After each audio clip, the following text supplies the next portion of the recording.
La iqraha fiddin. Tidak ada paksaan dalam agama, silahkan. Bahkan dalam ayat lainnya nanti dikatakan faman syaa falyu'min wa man syaa falyakfur. Yang mau iman, ayo iman dengan sebenar-benarnya keimanan, dan kalau tetap memaksa, ya mempertahankan kekufurannya, maka Allah Subhanahu wa taala Maha Kaya dan tidak butuh terhadap mereka. Ramadan datang penuh cahaya, cahaya keagungan dengan rahmatnya. Doa lirih terdengar di bibir, mohon ampunnya atas segala dosa. Ramadan kita Ramadan ampunan, Ramadan kita Ramadan penuh cinta, Ramadan kita Ramadan kasih sayangnya. Alhamdulillahi Rabbil Alamin, hamdan katsiran tayyiban mubarakan fih, kama yuhibbu wa yarda Rabbuna. Ashhadu an la ilaha illallah wahdah la syarikalah, wa ashhadu anna Muhammadan abduhu wa rasuluh la nabiyya ba'dah amma ba'd.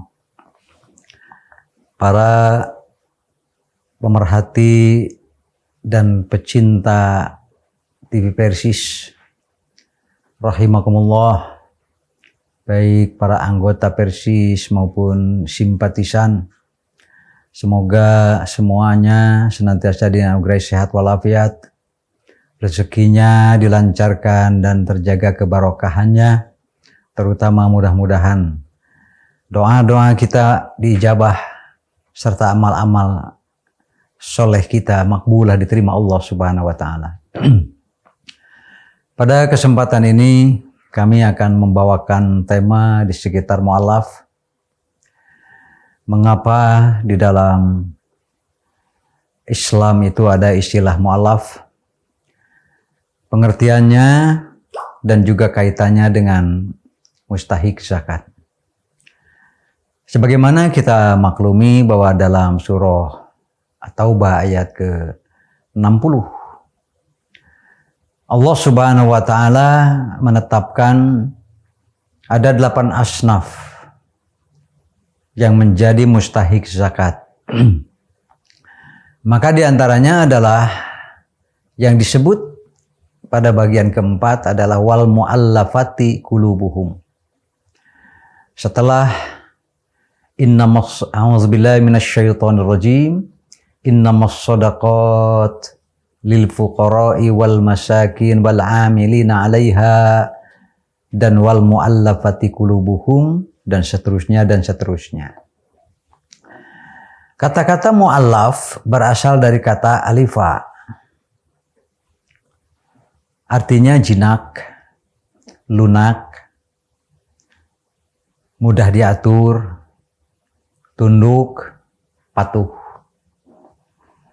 Seperti ketika seorang mengucapkan huruf yang paling jinak, paling mudah, bahkan bayi-bayi yang baru belajar bicara pun mereka akan mudah mengikutinya. Seperti dalam bahasa Arab A gitu. Nah, A ini adalah alif, jinak dan mudah sekali. Adapun al-mu'allafah, al-mu'allifah. Mu'allafah artinya yang dijinakkan, yang dilembutkan. Secara bahasa demikian. Tetapi nanti secara syar'i adalah orang-orang non-muslim, lalu mereka tertarik dengan Islam dan terus perlu kepada pembinaan agar semakin mantap dalam keislamannya, semakin yakin, bahkan idealnya. Terus ia berusaha memperkaya dirinya dengan wawasan-wawasan keislaman agar tujuan akhirnya beribadah sesuai dengan Al-Quran dan As-Sunnah. Maka orang-orang yang asalnya non-muslim lalu masuk Islam itulah pada pokoknya yang disebut dengan al-mu'allafatu qulubuhum. Mereka yang dijinakan hati-hati mereka. Para pemirsa rahimakumullah, masalah ini atau istilah ini baik secara lugotan, ya, artinya etimologi yang berarti secara bahasa itu adalah dijinakan, dan secara syar'i adalah non-muslim yang tertarik masuk Islam, lalu ia benar-benar masuk Islam. Dan ketika ia baru masuk Islam, maka ia termasuk kepada kategori al-mu'allafatu qulubuhum. Perlu kita pahami, al-mu'allafatu qulubuhum ini juga berangkai dan berkesinambungan secara makna dengan ayat-ayat yang lainnya. Di antaranya dalam surah 2, surah Al-Baqarah ayat 256. Bahwa Allah Subhanahu wa taala berfirman, la iqraha fid din. Qad tabayyana ar-rusydu minal ghayy. Tidak ada paksaan dalam agama. Yang berakidah, beragama, Yahudi silakan dengan agamanya. Yang berakidah Nasrani tentu saja mereka juga punya hak untuk beragama Nasrani. Bahkan demikian pula dengan keyakinan-keyakinan dan agama-agama lainnya. Mereka semua sebagai individu yang memiliki hak untuk beragama sesuai dengan keyakinannya masing-masing. Oleh karena itu Islam sendiri, kaum muslimin dan para da'i tidak ada hak untuk memaksa mereka agar berpindah keyakinan. Tidak ada hak kaum muslimin, para mubaligh, para da'i, bahkan satu keluarga pun tidak ada masing-masing hak untuk saling memaksa terhadap yang lainnya agar berpindah keyakinan. Itu mengapa di dalam Islam Allah Subhanahu wa taala berfirman, la iqraha fid din. Tidak ada paksaan dalam agama, silahkan. Bahkan dalam ayat lainnya nanti dikatakan faman syaa'a falyu'min wa man syaa'a falyakfur. Yang mau iman, ayo iman dengan sebenar-benarnya keimanan, dan kalau tetap memaksa, ya mempertahankan kekufurannya, maka Allah Subhanahu wa taala Maha Kaya dan tidak butuh terhadap mereka. Kemudian ayat ini pun secara makna berangkaian. Apa yang dimaksud dengan la iqraha fid din? Tidak ada paksaan dalam agama. Yang ada adalah rayuan. Yang ada adalah ajakan. Yang ada adalah penyampaian yang disebut dengan tabligh. Balighu anni walau ayah. Bahkan Nabi SAW sendiri dinyatakan oleh Allah Subhanahu wa taala sebagai nabi yang memiliki tugas yang pokok adalah sesungguhnya engkau innama antal ballahul mubin.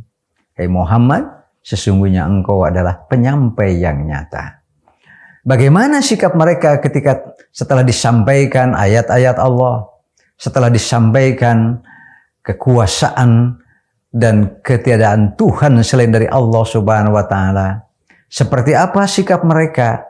Nabi saja pun diingatkan, jangan sampai engkau berkecil hati, jangan sampai engkau bermuram durja ketika engkau telah mengajak mereka, engkau telah merayu mereka, engkau telah mendekati mereka dengan berbagai macam cara, berbagai macam strategi, bermacam teknis agar mereka mau menerima Islam, maka harapan bisa jadi satu ketika tinggal harapan.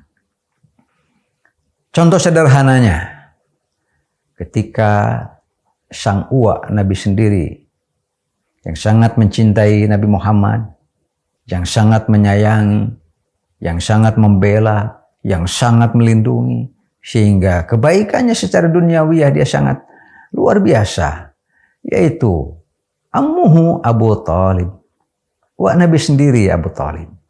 Apakah pernah Nabi memaksanya untuk berpindah agama? Tidak pernah. Karena Nabi sendiri yang pasti paling pertama melaksanakan la ikraha fiddin.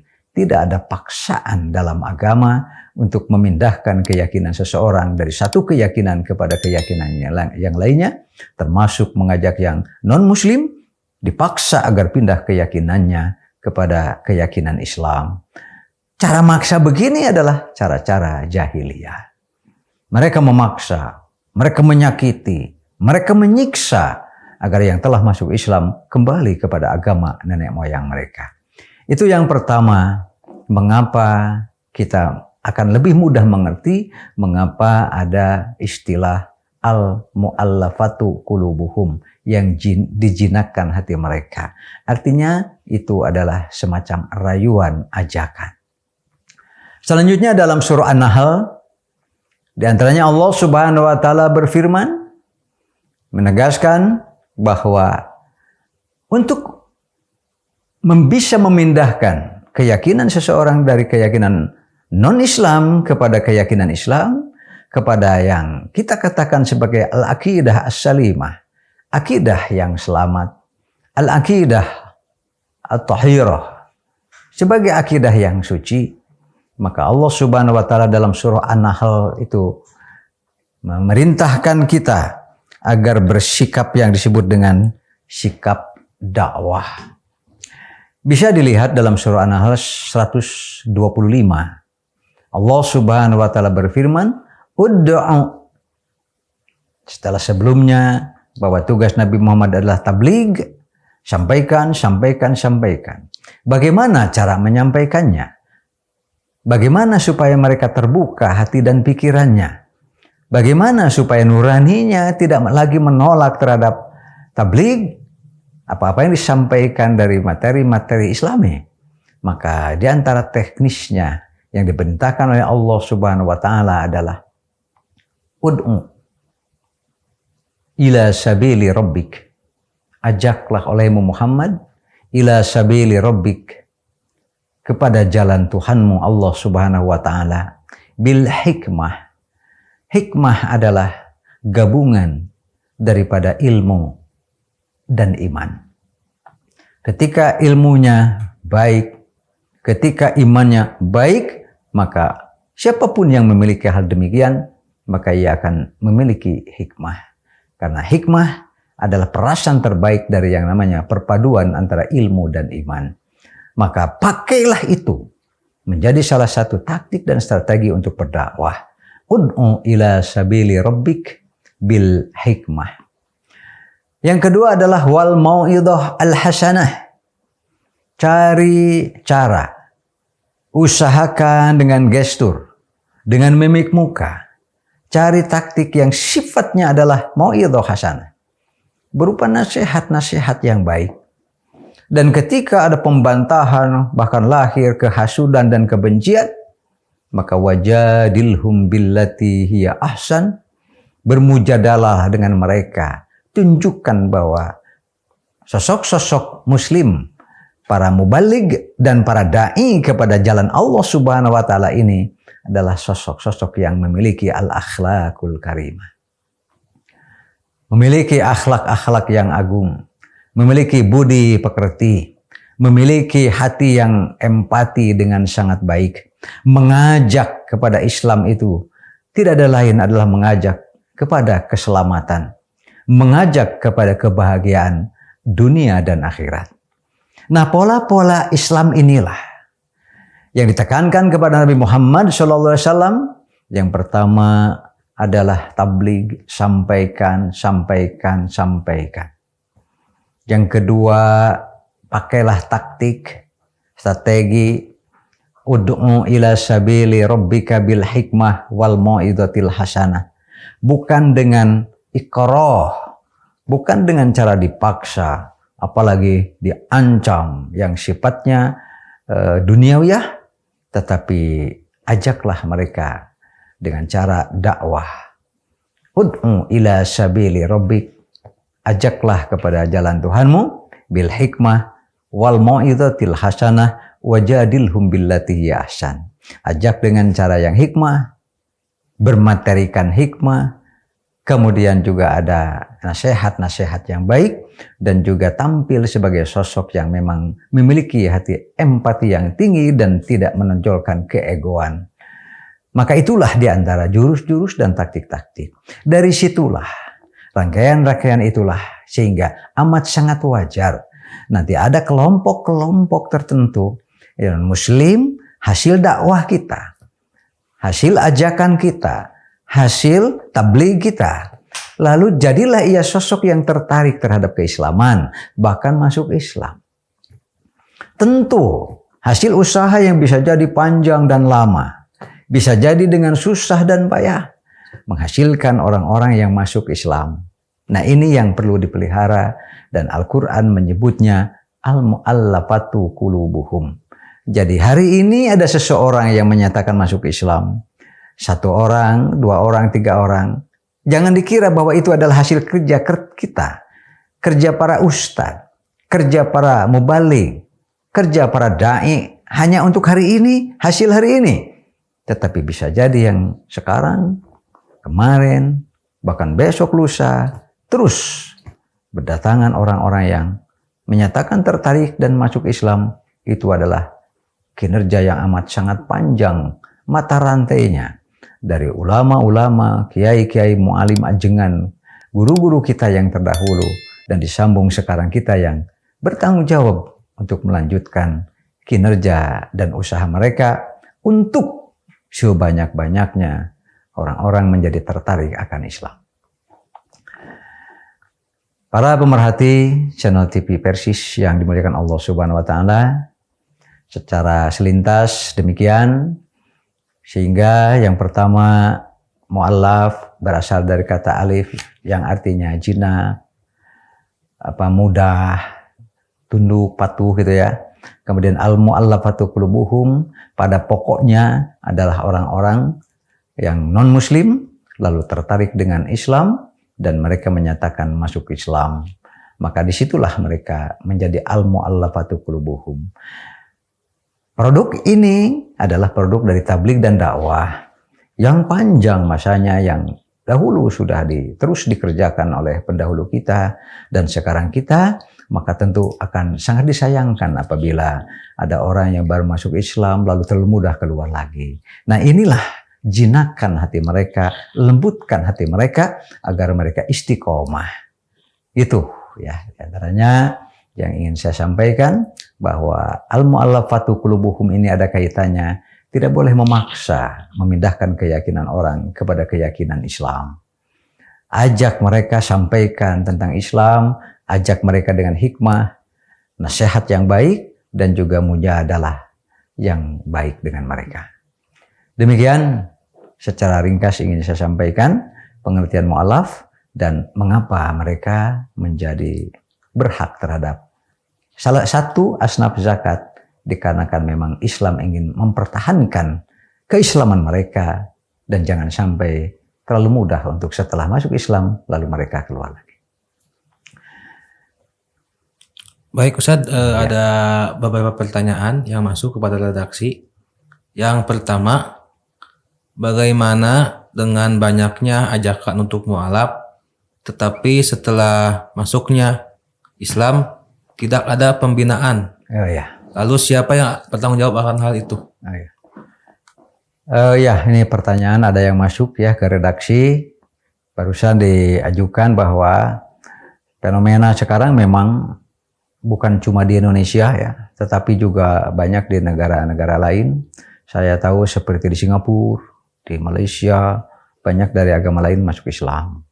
Semua orang bergembira mereka berpindah dari agama non-Islam atau non-Muslim kepada menjadi agama Islam. Mereka menjadi Muslim. Lalu kadang-kadang, nah ini pembinaannya seringkali ada problem. Pertanyaannya nih, kalau mengajak orang untuk masuk Islam kan tanggung jawab semua. Lalu siapa sekarang yang bertanggung jawab setelah mereka masuk Islam? Pembinaannya seperti apa? Nah sebetulnya setiap individu pun punya tanggung jawab. Punya tanggung jawab berdakwah, berarti kalau sudah berhasil dan masuk Islam, setiap individu pun punya tanggung jawab untuk pembinaannya. Tetapi tentu saja apabila ada lembaga-lembaga yang memang khusus bergerak di bidangnya, yaitu seperti di Persis ada Mu'alaf Center ya. Mu'alaf Center pimpinan pusat Persatuan Islam, maka tentu itu saya yakin lebih baik dan lebih terprogram ya.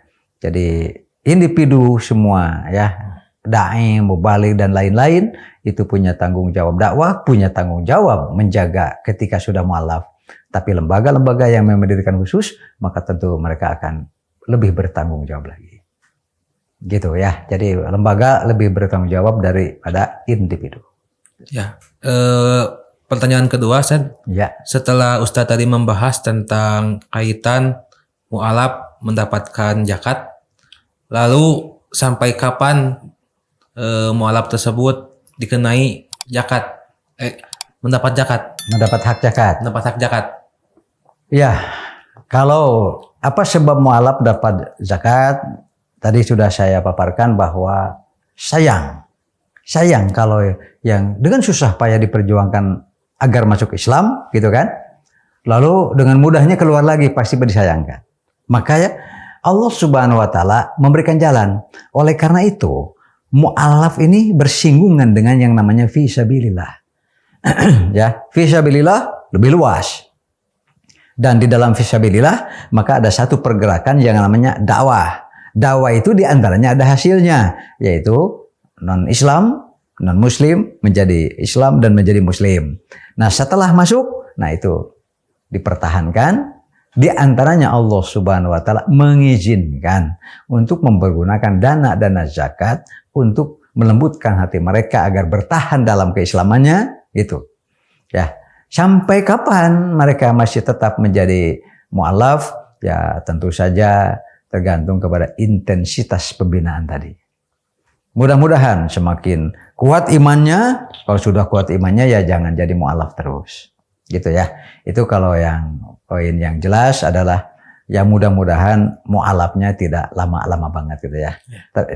Nantinya kemana itu? Nah, tergantung juga kan nanti kepada pola pembinaan baik oleh individu atau yang lebih bertanggung jawab lagi yang saya sebut tadi lembaga-lembaga khusus yang memang mu'alaf center istilahnya gitu ya. Jadi sekali lagi sampai mereka tampak mantap dalam keislamannya.